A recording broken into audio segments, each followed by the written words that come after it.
Amoka television àwọn ló ń wí.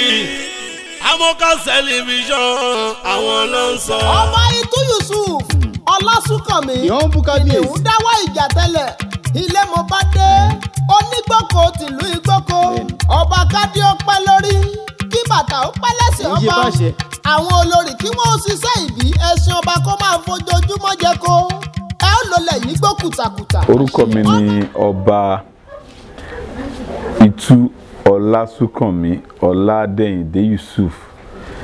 Ilé ni mo bá dé kejì kìnìún dáwọ́ ìjà tẹ́lẹ̀ àkọ́kọ́ onígbòkó ti ìlú Ìgbòkó Lùsádà ní ilẹ̀ Ìgbẹ́sà Ogun State. Mo ń fi èní dúpẹ́ lọ́wọ́ Ọlọ́run ọba fún pé ó tún mú ọjọ́ another year kó tún bá mi láyé kó bá mi láàyè kó dẹ̀ bá mi nínú àlàáfíà ara.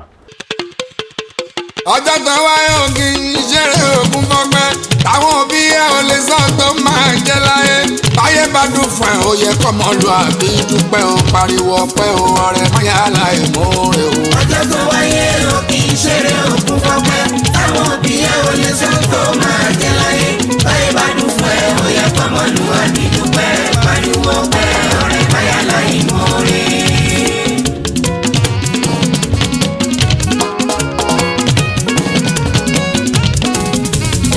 Ìyàwó ọ̀nà tó wo ni ó yẹ kó ṣe ọ̀pẹ ńlá fọ́ba tó jẹ́ kó deyàn láti bí àìsí rárá o àtọ̀ tó dẹ́rán dẹ̀jẹ̀ tó ń lòdì ìwọ́ dúpẹ́ o òkú tí wọ́n sọ deyàn máa kóyàn pẹ́ kéré o nínú oyún ẹ̀ ọ̀nà tó bá wa ò dérédé ṣíyẹ ohun tí yóò lówó lóṣù lọ́sẹ̀ tún ṣọjọ́ tó bá ronú wá rí gbẹgẹrẹ mi kàn o Àlàbí kó tó dọjọ́ ìbí òbí ṣe wàhálà gidi gan láì ṣẹ̀ṣẹ̀ sọ ó yẹ kó ọkàn mọ̀ kó tọpẹ́ o. Ọjọ́ tó wáyé o kì í ṣeré òkun fún mi. Iṣẹ́ òkun fọ́pẹ́ o máa jẹ́ láyé báyé bá dùn fún ẹ ó yẹ kọ́mọ lọ́dẹ dúpẹ́ pariwo ọpẹ́ ọ̀rẹ́ máyàrá ìmọ̀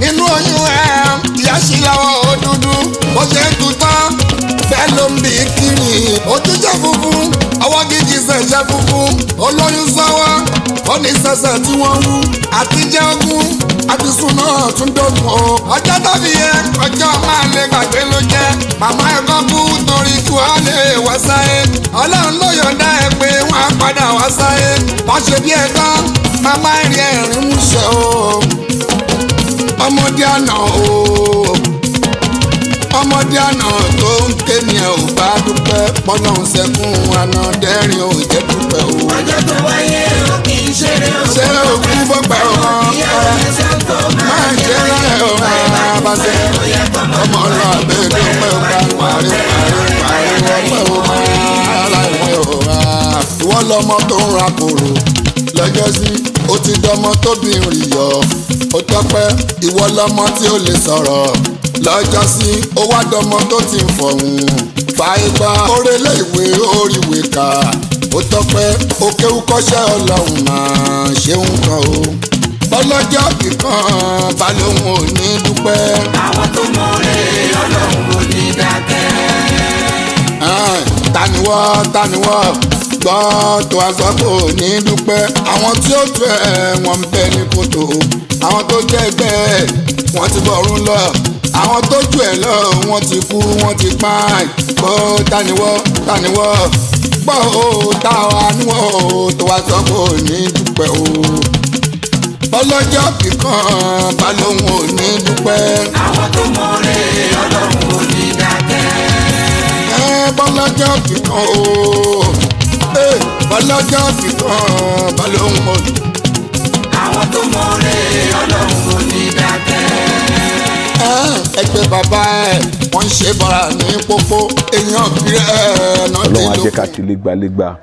Mo dúpẹ́ lọ́wọ́ Ọlọ́run mo dẹ̀ dúpẹ́ lọ́wọ́ ìyá tó bí mi lọ́mọ lọ́pọ̀lọpọ̀ pé wọ́n kú àdúrótì iṣu ọmọ tó ti ń jiná fún wọn jẹ wọ́n á jẹ pẹ́pẹ́pẹ́ o. Mo dẹ̀ dúpẹ́ lọ́wọ́ gbogbo aráàlú mi mo dẹ̀ dúpẹ́ lọ́wọ́ gbogbo àwọn tó ń ṣiṣẹ́ ní complain mi bí wọ́n kú àdúrótì Ọlọ́run á dúró ti gbogbo wa o àjọṣe légbálégbá nílé ayé nínú àlàáfíà nínú owó nínú ọlá nínú ọlà Ọlọ́run á dẹ̀ dúró tì wá. Mo wá dúpẹ́ lọ́wọ́ mídíà mi Amokas TV òun ló ń gbé mi sí afẹ́fẹ́ lójoojúmọ́ ní social media. Ọlọ́run á máa dúró tì ilé iṣẹ́ kò ní jóná o. Gbogbo àwọn aládùúró tì mí náà nǹkan wọn ò ní bàjẹ́. Ọlọ́run á dúró tì gbogbo wa o. Ẹ ṣé o, nínú ìlú mi báyìí eku á máa ké bí eku, ẹyẹ á máa ké bí ẹyẹ, ọmọ èèyàn á máa fọhùn bí ọmọ ènìyàn. Ibẹ̀ gbogbo àwọn tí ò ríṣẹ́ wọn á bẹ̀rẹ̀ sí ní máa ríṣẹ́ ńláńlá. Amoka Television àwọn ló ń wí. Amoka.